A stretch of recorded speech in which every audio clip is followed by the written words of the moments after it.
Hello বন্ধুরা, আমি beauty alchemy Suparna. আজকে চলে এসেছি তোমাদের কাছে নতুন বলবো না, বেশ কয়েক মাস আগের করা একটা রিয়েল ক্লায়েন্টের উপরে স্টেপ বাই স্টেপ মেকআপের ভিডিও।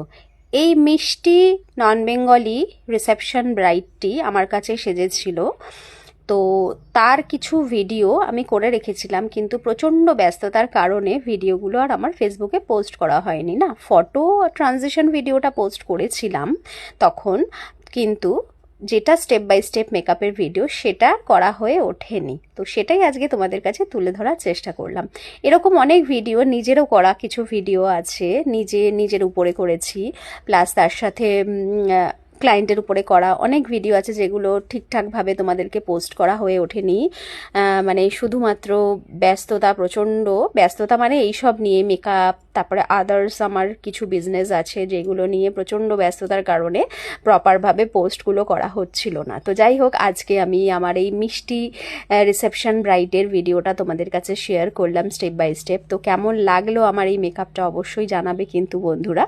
তো আজকে একটা কিছু রিয়েল ট্রুথ বলবো তোমাদেরকে জীবনের। তো এটা শুধুমাত্র আমার জন্য নয়, মানে আমি বলছি বলে নয়, এটা সবার জন্য। এটা একটা বলতে পারো টাইপ অফ মোটিভেশনাল একটা টক।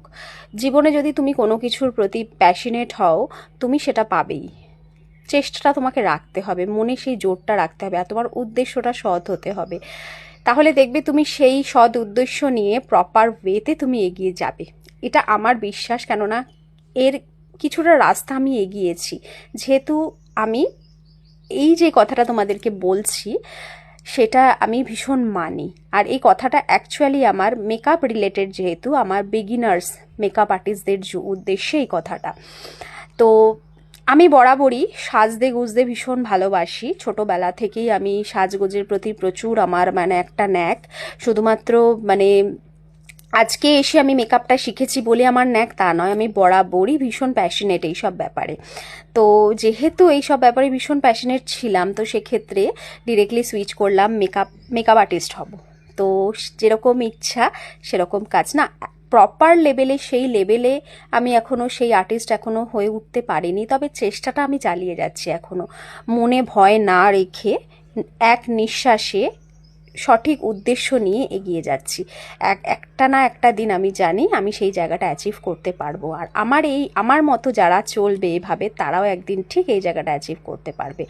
যেটা করবে সেই কাজটাকে ভীষণভাবে তোমায় ভালোবাসতে হবে, এটাই হচ্ছে মূল মন্ত্র। তবেই দেখবে জীবনে একটা কিছু অ্যাচিভ করতে পারবেই। টাটা।